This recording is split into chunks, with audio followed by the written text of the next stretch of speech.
अस्सलामु अलैकुम वरहमतुल्लाहि वबरकातुहू।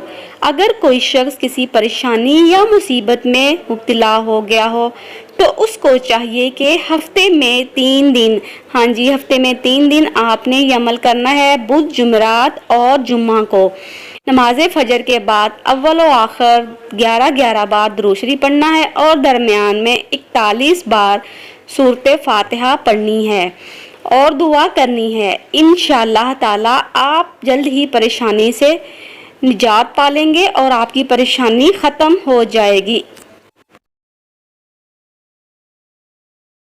आपकी जेब से पैसे ख़त्म नहीं होंगे इंशाअल्लाह ताला। रोज़ाना मगरिब के बाद आपने किबला की तरफ चेहरा करके 41 बार या हफीज़ु या हफीज़ु या रकीबू या मजीबू या अल्लाह पढ़ेगा। उसके रिज़्क़ में इजाफ़ा होगा और अल्लाह पाक गैब से उसकी रोज़ी के असबाब पैदा फरमा देंगे इंशाअल्लाह ताला। ये अमल करने से आपके रिज़्क़ में बेपनाह इजाफ़ा हो जाएगा।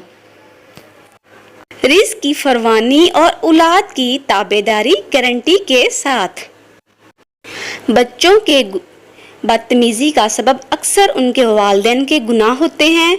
एक ऐसा कारआमद अमल बता रही हूँ, अगर वालिदैन इस पर तवज्जो करें तो 2 फ़ायदे गारंटी के साथ होंगे। पहला फ़ायदा, औलाद ताबेदार होगी।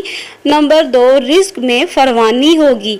करना आपने ये है, 3 बार सूरत फातिहा पढ़नी है दुरूद शरीफ के साथ। अव्वल आखिर 3-3 बार दुरूद शरीफ पढ़ना है और सूरत फातिहा 3 बार पढ़कर पानी पर दम करके बच्चों को सुबह, शाम और दोपहर को पिलाएं।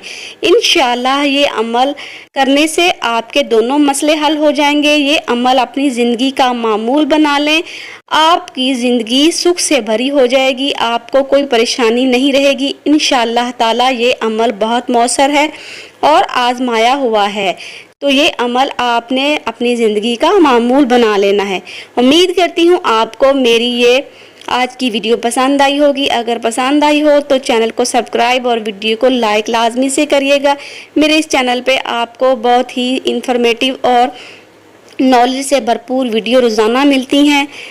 तब तक के लिए अपना बहुत सारा ख्याल रखिएगा। जज़ाकल्लाह।